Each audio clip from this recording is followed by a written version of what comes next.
YouTube पर channel को subscribe कर लीजिएगा। श्री कृष्ण कहते हैं, कर्म वो फसल है जिसे इंसान को हर हाल में खुद ही काटना पड़ता है। इसीलिए हमेशा अच्छे बीज बोएं ताकि फसल अच्छी हो। भले ही आपको जीवन में वह सब कुछ ना मिले जिसके आप हकदार हो, भले ही आपने बेहद अपमान की जिंदगी जी हो, लेकिन आपको इस बात की छूट नहीं कि आप अधर्म की राह पर चल पड़े। जीवन में कितनी भी चुनौतियां हों, कितनी भी समस्याएं हों, सत्य का रास्ता नहीं छोड़ना है। हर स्थिति में धर्म के पक्ष में खड़े रहना है, तभी आप सही मायने में जीवन को सफल बना पाएंगे। जो मोह त्याग देता है तो उसे मेरी कृपा मिल जाती है। मोह रहित व्यक्ति परम आनंद प्राप्त करता है। इसीलिए मोह का त्याग करना चाहिए और जो हमारे पास है उसी में संतुष्ट रहना चाहिए। जहां मोह रहेगा वहां दुख तो आएगा ही। मोह जब सफल होता है तो दुख मिलता है और जब असफल होता है तब भी दुख ही मिलता है। यदि कोई बुरे वक्त में हमारी मदद करता है तो हमें उसका ऋण कभी नहीं भूलना चाहिए। शरीर को स्वस्थ रखना है तो बचपन से ध्यान देने की जरूरत है। अपने बच्चों को ऐसा खाना दें जो उनको बल दे, सिर्फ स्वाद के लिए ही ना खिलाएं। कृष्ण ने पूरी महाभारत नारी के सम्मान के लिए लड़ी। यदि आप कृष्ण भक्त हैं तो अपने आसपास की महिलाओं का पूरा सम्मान करें। कृष्ण की कृपा पाने का ये सरलतम मार्ग है। झगड़ों से कभी समस्याओं का समाधान नहीं होता है। कोई भी परेशानी तब तक मिट नहीं सकती जब तक वहां शांति ना हो।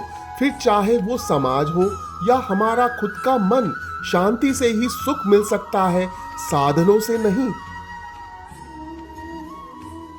कृष्ण सिखाते हैं कि विपरीत परिस्थितियों में कभी कोई निर्णय नहीं लें। अगर हमारा दिमाग स्थिर है, मन शांत है, तभी हम कोई सही निर्णय ले पाएंगे। आवेश में हमेशा हादसे होते हैं। शिक्षा ऐसी होनी चाहिए जो हमारे व्यक्तित्व का रचनात्मक विकास करे। संगीत, नृत्य, युद्ध सहित 64 कलाएं कृष्ण के व्यक्तित्व का हिस्सा थी। इसीलिए बच्चों में कोरा ज्ञान ना भरें।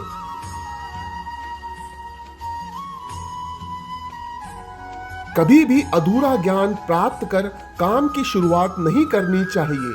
कहते हैं जिस व्यक्ति को पूरा ज्ञान होता है वह समाज में गंभीर रहता है।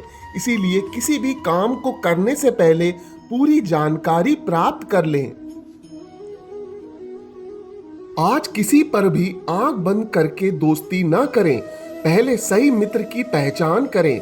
कई मित्र ऐसे भी होते हैं जो आपके पास आकर आपकी सारी बातों को जान लेते हैं, फिर आपकी कमजोरी का फायदा उठाते हैं। इसीलिए सावधान रहें। दुनिया को जीतने का भरपूर हौसला रखो, क्योंकि एक बार हारने से कोई फकीर नहीं बनता है, वहीं एक बार जीतने से कोई सिकंदर नहीं बनता है।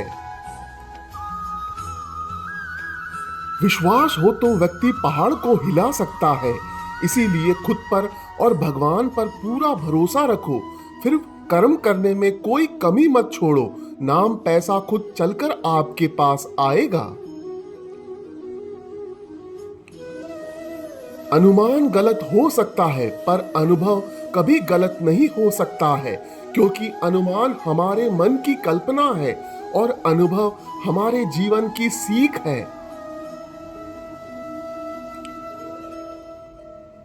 सफल होने के लिए बुद्धिमान होना जरूरी नहीं है, बल्कि लक्ष्य तय करके ईमानदारी से लगातार कोशिश करना जरूरी है।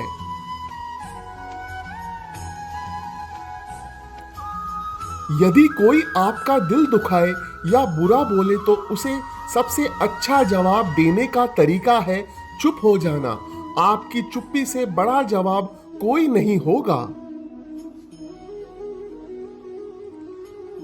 जो दूसरों से ईर्ष्या करता है वह सारे भौतिक सुख पाकर भी मानसिक शांति नहीं पा सकता।